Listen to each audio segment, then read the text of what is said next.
नमस्कार. उपवास स्पेशल आपण पपयाचा किस तयार करतो आहे. आपण असंही करू शकतो, उपवास असो किंवा नसो. आणि पाहू शकता किती मस्त दिसत होता तो आणि चवीलासुद्धा खूपच मस्त लागतो. इथे मी छोट्या पपया असल्यामुळे 3 पपया घेतलेल्या आहे. सुरुवातीचा भाग आणि शेवटचा भाग कापून घेतलेला आहे. सोलून घ्यायचं आहे त्याला आणि याला किसून घ्यायचं आहे. साधारण माझा 1.5 कप इथे किस तयार झालेला आहे. आणि आता आपल्याला लागणारं साहित्य पाहूया. फारच कमी साहित्य यासाठी लागणार आहे आपल्याला. मी इथे तेल, दाण्याचा कूट, हिरवी मिरची, अर्धा लिंबू बस आणि मीठ बस इतक्याच गोष्टी आपल्याला लागणार आहे.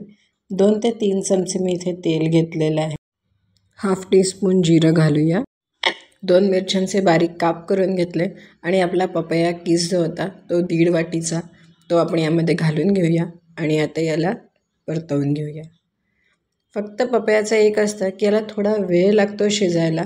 सहसा नॉनस्टिकवर केलं तर तो चिकटत नाही. सुरुवातीला आपण चवीनुसार मीठ घालून घेतलं आहे. मी छोट्या चमच्याने अर्ध्या चमच्यापेक्षा थोडंसं कमी असं मीठ घालून घेतलं आहे. आपल्या आवडीनुसार आणि टेस्ट करून पाहिल्यावर आपल्याला लक्षात येतं हवं अजून की नको. त्यानंतर वाफ येऊ द्यायची. 5 मिनटं त्याला व्यवस्थित वाफ येऊ दिली की मी अशा पद्धतीने हलवून घेते याला आणि पुन्हा झाकण ठेवून घेणार आणि पुन्हा याला 5 ते 7 मिनटाची एक वाफ येऊ देणार. शिजवताना आपण मंद आचेवर शिजवतो आहे.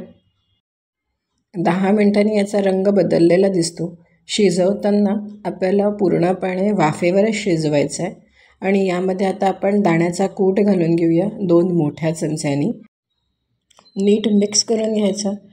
एक छोटीशी पुन्हा 5 मिनटाची वाफ येऊ द्यायची. मी वाफ जी येऊ देते ती मंद आचेवर, म्हणजे माझा पूर्ण हा पदार्थ मंद आचेवर शिजवते, लागू नये यासाठी आणि तितकाच तो छान शिजावा. जितका तो छान सॉफ्ट होणार तितकी त्याची टेस्ट खूप चांगली येते. त्याच्यामुळे तो पूर्णपणे शिजल्यावरच आपण छान मस्त असा रंग आलेला आहे. खूपच मस्त झालेला आहे.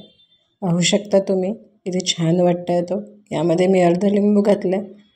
थोडेसे आंबट चव जास्त आवडत असल्यास तुम्ही पूर्ण अर्धा लिंबू घाला, नाहीतर थोडं कमी घातलं तरी चालेल. तुम्हाला ही रेसिपी आवडल्यास चॅनलला शेअर करा, सबस्क्राईब करा आणि अशाच नवीन नवीन रेसिपीज पाहत राहा. प्रत्येक कण छान शिजलेला आहे, छान सॉफ्ट झालेला आहे. इतकी गुणकारी ही पपई आणि त्याचा हा मस्त तयार झालेला पदार्थ करायलाच पाहिजे. नक्की करा आणि मला सांगा तुम्हाला कसा वाटला.